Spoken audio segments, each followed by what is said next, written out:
കൊല്ലം railway സ്റ്റേഷന്റെ സമീപത്തെ ഒരു പലഹാരക്കടയിലാണ് ഈ പ്ലാസ്റ്റിക് എണ്ണയിൽ ഉരുക്കിക്കൊണ്ട് ഇത്തരത്തിൽ കച്ചവടം നടത്തിക്കൊണ്ടിരുന്നത്. കഴിഞ്ഞ കുറച്ചധികം ദിവസങ്ങളായി നാട്ടുകാർ ഇത് ശ്രദ്ധിക്കുകയായിരുന്നു. ഇതിനിടയിലാണ് ഇന്ന് രാവിലെ അടക്കം ഇതേപോലെ പലഹാര സാധനങ്ങൾ ഉണ്ടാക്കുമ്പോൾ എണ്ണയിൽ ഈ എണ്ണ കൊണ്ടുവരുന്ന പ്ലാസ്റ്റിക് കവറുകളടക്കം മുക്കിക്കൊണ്ടായിരുന്നു. അത് പൂർണ്ണമായും എണ്ണയിൽ കരിച്ചുകൊണ്ട് അത് ഉരുക്കി പൂർണ്ണമായും പ്ലാസ്റ്റിക് ഉരുക്കി ഇത്തരത്തിൽ നടത്തുകയായിരുന്നു. നിലവിൽ നാട്ടുകാർ ഈ പ്രതിഷേധം നാട്ടുകാർ തന്നെയാണ് ഇതിപ്പോൾ എണ്ണയും അതുപോലെ തന്നെ ഉരുകിയ പ്ലാസ്റ്റിക്കും അടക്കം സമീപത്തേക്ക് കൊണ്ടു തള്ളി. നാട്ടുകാരുടെ ശ്രദ്ധയിൽ ഈ വിഷയം പെട്ടതിനെ തുടർന്ന് നാട്ടുകാരെ ഉടൻ തന്നെ ഈ വിഷയത്തിൽ ഇടപെടുകയായിരുന്നു. ഇപ്പോൾ ഈ സംഭവ സ്ഥലത്ത് ഉണ്ടായിരുന്ന ഒരാളാണ്. ചേട്ടാ, എന്തായിരുന്നു ഇന്ന് കണ്ടത്? എന്തായിരുന്നു? ഞങ്ങൾ 3 പേര് വന്നപ്പോൾ 3 പേര് ട്രെയിൻ ഇറങ്ങി ഇങ്ങോട്ട് വരും. എനിക്ക് എഫ്സിയല്ല ജോലി. ഞങ്ങൾ കാണുന്ന കാഴ്ച എന്ന് പറഞ്ഞാൽ പ്ലാസ്റ്റിക് കവർ എണ്ണയ്ക്കകത്തോട്ട് വെച്ച് താത്ത് പിടിക്കുക. അപ്പോൾ ഞങ്ങളിങ്ങനെ എത്തി നോക്കി, ആ പ്ലാസ്റ്റിക് കവർ ഉരുകിക്കൊണ്ടിരിക്കുക. ഞങ്ങളത് ചോദ്യം ചെയ്തുകൊണ്ടിരിക്കുന്ന സമയത്താണ് ഇവന്മാർ 2 പേരുടെ ആ എണ്ണ എടുത്ത് കമത്തി കളഞ്ഞ്. ഇത് കൊടുക്കുന്നത് റെയിൽവേ സ്റ്റേഷനിലാണ്, അതായത് കൊല്ലം റെയിൽവേ സ്റ്റേഷനിലാണ് ഇത് കൊടുക്കുന്നത്. ആ റെയിൽവേ സ്റ്റേഷനിൽ ഇത് ആരൊക്കെ തിന്നും? ഈ മലയാളികളെല്ലാം തന്നെ, ഇവന്മാരുടെ ആൾക്കാർ ആരും തിന്നുന്നില്ല. പിന്നെ പോലീസുകാരെ വിളിച്ച്, ഹെൽത്തുകാരെ വിളിച്ച്, ഇതുവരെ അവർ വന്നിട്ടില്ല. നിങ്ങളൊക്കെ ഇവിടുന്ന് കഴിക്കുന്ന ആൾക്കാരാണോ? അല്ല അല്ല അല്ല കഴിച്ചിട്ടുണ്ടോ? ഇല്ല ഇല്ല ഇല്ല കഴിക്കുന്നില്ല.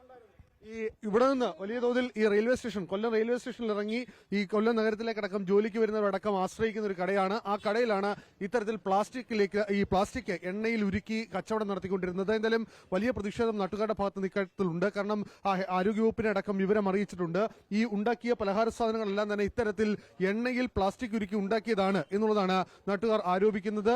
ഈ കടയിലെ ജീവനക്കാർ 2 പേർ മാത്രമാണ് നിലവിലുള്ളത്.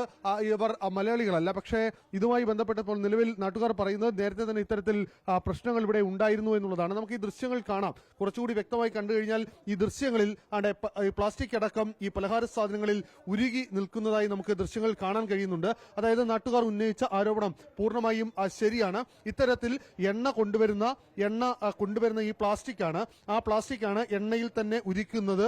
ആ ഉരുക്കിയതിനു ശേഷമാണ് ഇത്തരത്തിൽ പലഹാരങ്ങൾ ഉണ്ടാക്കിക്കൊണ്ടിരുന്നത്. എന്തായാലും ഈ പ്രതിഷേധം ഇപ്പോൾ നാട്ടുകാർ മുന്നോട്ട് വെക്കുകയാണ്. കാരണം ഇത്തരത്തിൽ ആഹാര സാധനങ്ങളിൽ കൃത്രിമം കാണിക്കുക എന്നുള്ളത് വളരെ ഗൗരവമായ കുറ്റകൃത്യമാണ്. പക്ഷേ നാട്ടുകാരെ കൊണ്ട് ഇത് തിന്നിപ്പിക്കുന്നു എന്നുള്ളതാണ് ഏറെ പ്രധാനപ്പെട്ട കാര്യം. എന്നാലും കൊല്ലം നഗരത്തിലേക്ക് എത്തുന്ന ആൾക്കാർ, ട്രെയിൻ ഇറങ്ങി എത്തുന്ന ആൾക്കാർ കൂടുതലായി ആശ്രയിക്കുന്ന ഒരു വഴിയോരത്തുള്ള കടയാണ്. ആ കടയിലാണ് ഈ സംഭവം നടന്നത്. എന്താ ഈ പ്രഥമദൃഷ്ട്യാ സാറിന് ബോധ്യപ്പെട്ടത്? പ്രഥമദൃഷ്ട്യാ ഇപ്പോൾ ലൈസൻസ് ഉണ്ടെന്നാണ് പറഞ്ഞത്. ലൈസൻസിന് വേണ്ടിയിട്ട് ഞാൻ ചോദിച്ചിട്ടുണ്ട്. ഇവിടെ ലൈസൻസ് സൂക്ഷിക്കണം.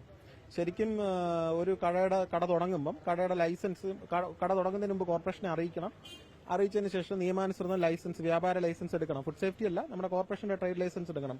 അപ്പോൾ ഒരു ഹോട്ടൽ തുടങ്ങുമ്പോൾ ട്രേഡ് ലൈസൻസ് എടുക്കുന്നതിന് വേണ്ടിയിട്ട് അതിന് മുമ്പായിട്ട് അവർക്ക് ഹെൽത്ത് കാർഡ് വേണം ആ ഹോട്ടലിലുള്ള. കാരണം ഇത് ആളുകളുടെ ജീവൻ വെച്ചിട്ടുള്ള കളിയാണ്. ഈ കട നടത്തുമ്പോൾ ജീവൻ വെച്ചിട്ടുള്ള കളി എന്ന് പറഞ്ഞാൽ വേറൊന്നുമല്ല, ഭക്ഷണ സാധനങ്ങൾ കൊടുക്കുമ്പോൾ അത്രത്തോളം ഉത്തരവാദിത്തമായിട്ട് വേണം കൊടുക്കാൻ.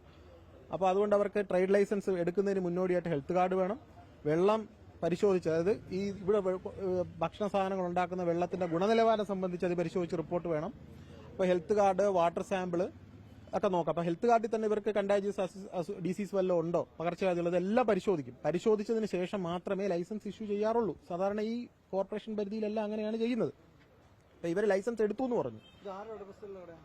അതാണ് ഞാൻ പറഞ്ഞത്. ഇത് ഉടമസ്ഥത ഇനി അവർ പ്രോപ്പർട്ടി ടാക്സിന്റെ റെസിപ്റ്റ് കൊണ്ടുവരുമ്പോഴത്തേക്ക് ഉടമസ്ഥ ആരാണെന്ന് അറിയാൻ പറ്റില്ല. അതല്ല, ഇവർക്ക് ലൈസൻസ് ഉണ്ട് എന്ന് പറഞ്ഞു. അപ്പൊ ഉണ്ടെന്ന് പറയുന്നത് നമുക്ക് ഉണ്ടോ ഇല്ലെന്ന് അവർ ഇവിടെ വെച്ചിട്ടില്ല, വേറെ എടുത്ത് വെച്ചിരിക്കണം. അപ്പൊ അറിയാമല്ലോ, അപ്പൊ കൊണ്ടുവരുമ്പോൾ അറിയാം ഉണ്ടോ ഇല്ലെന്നുള്ളത്. സ്വാഭാവികമായും കടയിൽ സൂക്ഷിക്കേണ്ടതാണ്, തീർച്ചയായിട്ടും സൂക്ഷിക്കേണ്ടതാണ്. ഇത് മാത്രം ചെയ്യേണ്ടതാണ്.